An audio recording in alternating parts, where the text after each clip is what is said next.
안녕하세요, 랩장입니다. 제가 이번 3월에 10분의 음악가 분들을 상담을 해드렸거든요. 그리고 그 상담한 결과, 그리고 가장 많이 질문하신 것들을 좀 정리해서 좀 이렇게 알려드리고자 나왔습니다. 시작하겠습니다. 제일 많이 하는 질문, 음악 일을 하면서 제일 많이 듣는 질문인 것 같아요. 어떻게 하면 음악가로 먹고 살 수 있냐? 너무 범주가 넓은 이야기라 조금만 제가 첨언만 하겠습니다. 음악가로 먹고 사는 방법은 저희도 영업이에요. 내가 사업자라고 생각하고 영업을 해야 되거든요. 이렇게 퍼져가지고 일이 언젠가 들어오겠지 막 이런 분들이 생각보다 많아요. 그냥 음악만 계속 하다 보면 언젠가 기회가 오지 않을까라고 생각하시는 분들이 꽤 많은 것 같은데, 생각보다 음악 일이 그렇지가 않습니다. 그리고 많이 일을 하는 사람들은 항상 영업을 해요. 어떤 음악가는 인스타그램 계정도 없다, 뭐 유튜브 계정도 없다, 뭐 이렇게 하시는 분들도 있었거든요. 이게 자기 PR 시대 아닙니까? SNS, 대 SNS 홍수 시대고, 끊임없이 자기 PR을 하셔야 된다고 생각을 해요. 나 이렇게 잘하는 사람이다, 나 이렇게 잘해왔다, 뭐 이런 것들도 알리려고 노력을 하셔야 되고, 또 한 가지는 음반에 참여한다거나 음반을 제작하거나 본인의 음반을 만든다거나 뭐 이렇게 하면서 자기 이름을 좀 알리는 데 노력을 많이 한다는 거죠. 본인 작업물이 있어야 됩니다. 음악가한테 명함은 음악이에요. 음악이 없는 상태에서 자기를 증명할 수는 없는 거예요. 본인이 음악을 잘 할 수 있고, 어떤 음악을 하고 있고, 어떤 방향성을 가진 음악가인지를 계속해서 드러내야 된다. 음반 발매 같은 것을 끊임없이 하셔야 된다라는 말씀을 드리겠습니다. 이거는 이제 큰 범주 안의 얘기였고요. 그럼 실제로 일이란 게 어떻게 들어오는지에 대해서 말씀드릴게요. 저희는 유튜브를 통해서 등록을 하시거나 문의를 오시는 분도 가끔 계세요. 가끔 계신데, 저는 개인적으로 음악 일을 조금 더 그 고객분들이랑, 고객이라고 표현을 할게요, 찾아오시는 분들이랑 가까이 진행을 하려고 한다 그러면 인스타그램이 훨씬 유리하다. 유튜브는 약간 네이버 광고 같은 느낌입니다. 음악가로 일을 받으시려면 인스타그램 계정을 만드셔서 그거를 잘 좀 준비를 하셔서 인스타그램을 좀 키우시는 쪽으로 말씀을 드리고 싶고요. 유튜브는 사실은 해도 그만 안 해도 그만인데, 유튜브는 본인 작업물 올리기가 굉장히 좋잖아요. 창의적인 작업물, 그런 거 하실 분들은 유튜브를 하시는 것도 좋다. 그래서 그 두 가지는 꼭 접근하셨으면 좋겠다. 인스타를 예로 들게요. 이제부터 문의가 들어와요. 그러면 저희가 드릴 수 있는 게 뭔지, 보통 오시면 레슨을 받고 싶다고 오시는 분들이 굉장히 많아요.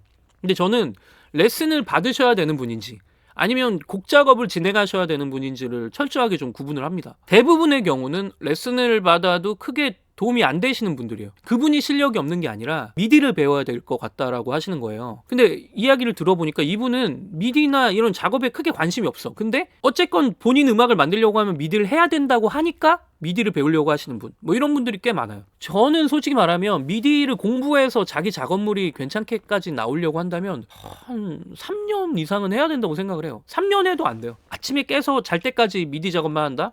근데 미디 작업이 왜 어렵냐면, 이 얘기를 하던 게 아닌데, 뭐 이 얘기가 중요한 게 아니니까. 어쨌건 그러면은 여러분이 학생들을 받아서 레슨을 하려고 만약에 돈을 벌려고 하신다면, 자, 제가 지금부터 몇 가지 케이스로 말씀드릴게요. 첫 번째, 보컬 트레이너, 악기 트레이너, 뭐 미디 트레이너, 뭐 이런 뭐 강사예요.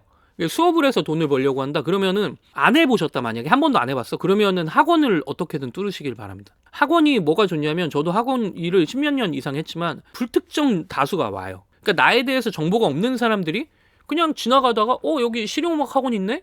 저기 한번 가볼까 해서 등록하시는 경우가 많아요. 그런 분들을 레슨을 해봐야 경험치가 쌓입니다. 아예 음악 막 음치도 있고 노래 되게 잘하는 친구도 있고 입시생도 있고 프로제왕도 있고 막 이러면서 경험을 굉장히 많이 해볼 수가 있는 거예요. 그래서 처음에 어느 정도 경력이 쌓이기 전까지는 최선을 다해서 학원을 뚫어보시는 게 좋다. 근데 제가 이 얘기를 하면은, 저희가 학원 경력 이력서 엄청나게 많이 넣었는데 잘 안 뽑히던데요. 그게 뭐 사실은 현실입니다. 왜냐하면 실용음악과를 졸업한 친구들이나 졸업한 분들이 너무 많기 때문에, 그분들이 다 지금 먹고 살기 위해서 강의를 하려고 하고, 개인 레슨은 올려봐야 어차피 아무도 안 오는 것 같고, 단가를 낮춰서 해도 뭐가 좀 안 되는 것 같고, 그러니까 학원 쪽에 엄청나게 문의를 많이 하거든요. 근데 추세가 많이 바뀐 게, 실용음악 학원에서는 보통 이력서를 잘 받질 않습니다. 원장님들이 운영을 막 한 10년씩 이렇게 해보시다 보면은, 뭐 서울예대나 동아방송대나 뭐 이런 좋은 학교 선생님이 꼭 좋은 게 아니라는 사실을 알게 돼요. 뭔 말이냐면, 학생들을 잘 케어하고 음악에 열정을 가지고 가르칠 수 있는 선생님들도 따로 있습니다. 학생이 좋은 방향으로 갈 수 있게 지원해주고 도와주는 게 더 좋은 선생님이거든요. 학원 입장에서도 그걸 훨씬 좋아해요.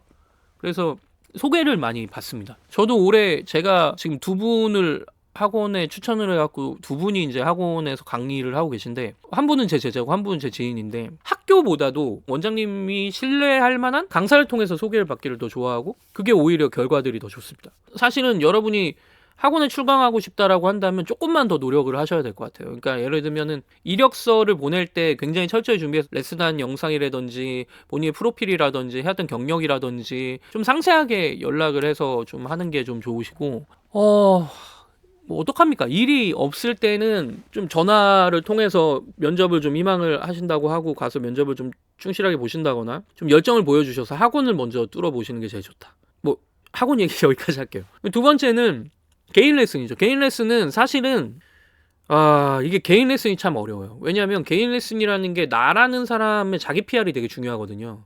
자기 PR을 해야 되는데 그러려면은 본인의 어떤 경력 그리고 본인의 역량이나 능력치를 계속해서 드러내야 됩니다. 그래서 뮤에 보면은 막 프리미엄으로 막 이렇게 올라가 있는 게 있는데 제가 생각하기는 프리미엄 등록해 놓은 분들 숫자보다 수업을 듣고 싶어하는 숫자가 더 작을 것 같아요.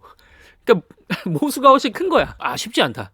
쉽지 않다. 이거 SNS가 최고다. 인스타그램으로 요새는 검색을 많이 하니까 인스타그램 쪽으로 좀 준비를 좀 잘 해보셔라. 그리고 좀 뭐 그런 거 있잖아요. 뭐 저한테 배우면 뭐 몇 옥타브 뭐 올라갑니다. 이런 식으로 강의를 하는 것은 뭔가 좀 지향하시는 게 좋지 않을까. 본인이 어떤 사람인지를 꾸준하게 한 6개월에서 1년 정도 목표를 잡고 천천히 만들어 가시는 게 좋을 것 같다라고 말씀을 드리고 마무리할게요. 개인 레슨에 대해서는. 그리고 이제 요새 숨고 뭐 이런 프로그램 통해서 레슨 하시려고 하시는 분도 계신데 단가가 너무 낮아요. 숨고를 통해서 수업을 받고 싶어 하시는 분들은 음악을 취미로 하려고 하시는 분들이 많잖아요. 그런 분들은 숨고도 괜찮은데 나랑 핏 딱 되는 수강생은 숨고로는 잘 안 들어오는 것 같아요. 숨고라고 하는 것은 어떻게 보면 최저가 경쟁에 노출되어 있는 플랫폼이기 때문에 숨고를 통해서는 좋은 커리어를 쌓기가 좀 어렵다. 뭐 이 정도 말씀을 드릴 수 있을 것 같습니다. 이게 뭐 개인적인 제 의견입니다. 뭐 숨고 통해서 수업 잘 하시는 분도 있으니까 뭐 이거 레슨은 여기까지예요.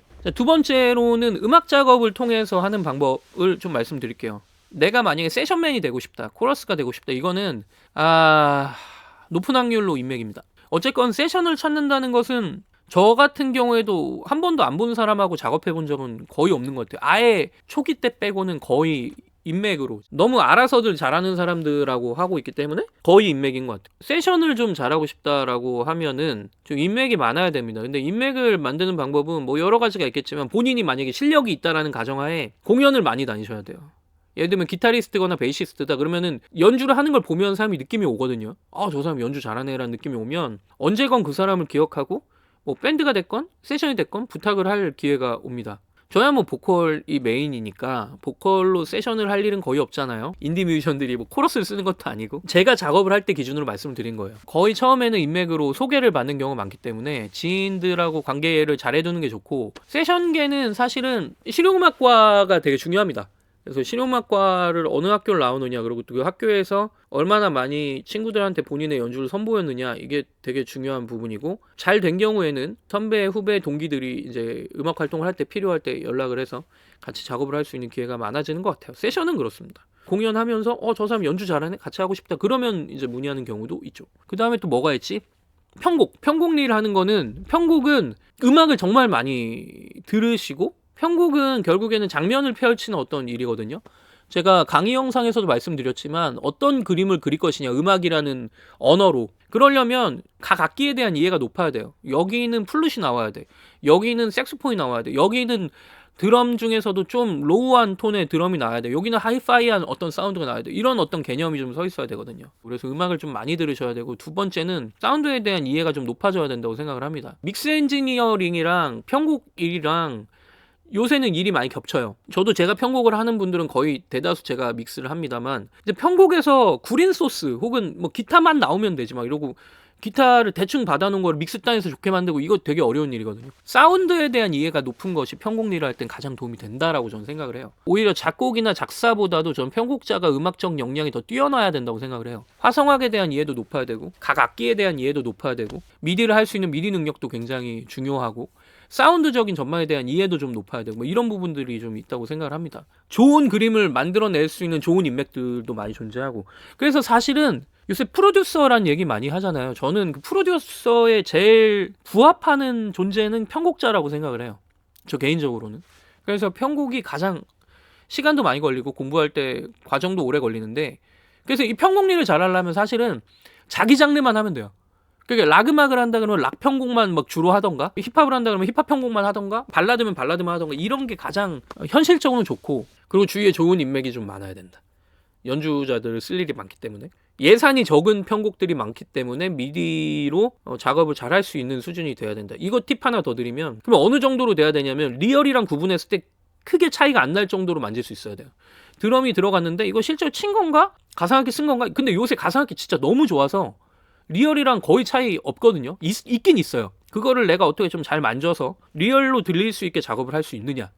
베이스도 너무 잘 나오기 때문에 베이스도 찍어서 내가 연주를 했을 때 이게 뭔가 찍은 베이스가 아니라 진짜 리얼 베이스 같이 들리게 할 수 있는 능력이 있느냐, 뭐 이런 것들, 그런 이해가 높으면 편곡 작업도 조금 더 다양한 층위로 편곡을 받아볼 수가 있다. 믹스는 저는 장비가 좀 필요한 것 같아요. 믹스는 장비빨이 좀 중요한 것 같고, 장비 중에 제일 중요한 게 룸 컨디션입니다. 이런 어떤 방음이나 차음이 제대로 안 돼 있는 룸 어쿠스틱이 좋지 않은 상황에서 믹스를 하면 굉장히 어려워요. 믹스라는 게 거의 불가할 정도로, 나 분명히 이렇게 안 만들었는데, 이런 상황이 되게 많이 일어나는 거죠. 그래서 만약에 믹스 쪽으로 일을 하시고 싶다 그러면은 룸 어쿠스틱을 신경 써서 뭔가 작업을 하셔야 된다.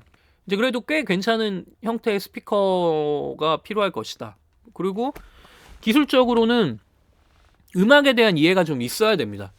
그러니까 믹스라는 게 사운드를 깔끔하게 정리하는 일 정도였는데, 예전에는, 현 시대에는 믹스라는 것이 결국에는 모든 거를 관장하는 어떤 게 돼버렸어요. 그러니까 기타 사운드를 띠링 썼는데 그거를 좌랑 만드는 게 믹스의 일이 돼버린 것처럼 됐단 말이에요, 현 시대는. 그래서 음악에 대한 이해가 굉장히 높아야 되고, 다양한 장르의 다양한 음악을 직업적으로 좀 많이 들어야 된다. 저는 뭐 그런 생각입니다. 작곡하시는 분들은 곡을 많이 들을 필요가 없는 것 같아요, 저는. 그러니까 많이 들으면 좋은데, 물론 작곡하시는 분들, 편곡 작사하시는 분들은 그냥 본인의 세계를 풀어놓고, 이제 편곡하는 사람이 음악적인 아이디어를 갖고 막 이렇게 방향성을 막 만들 때 이제 믹스가 같이 필요한 거죠.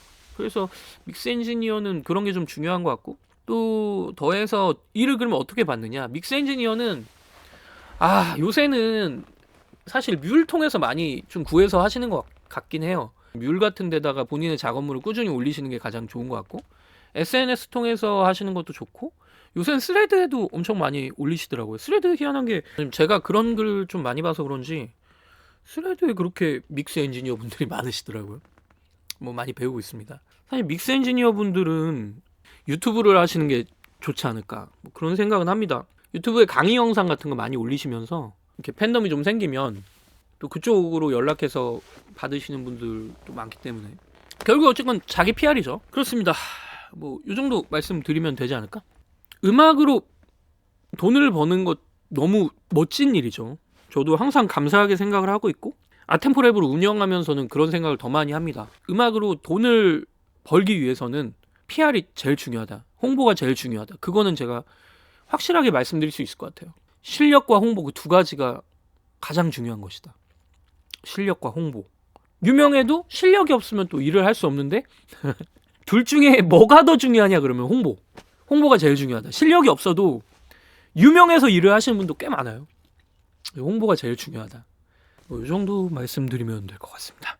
감사합니다.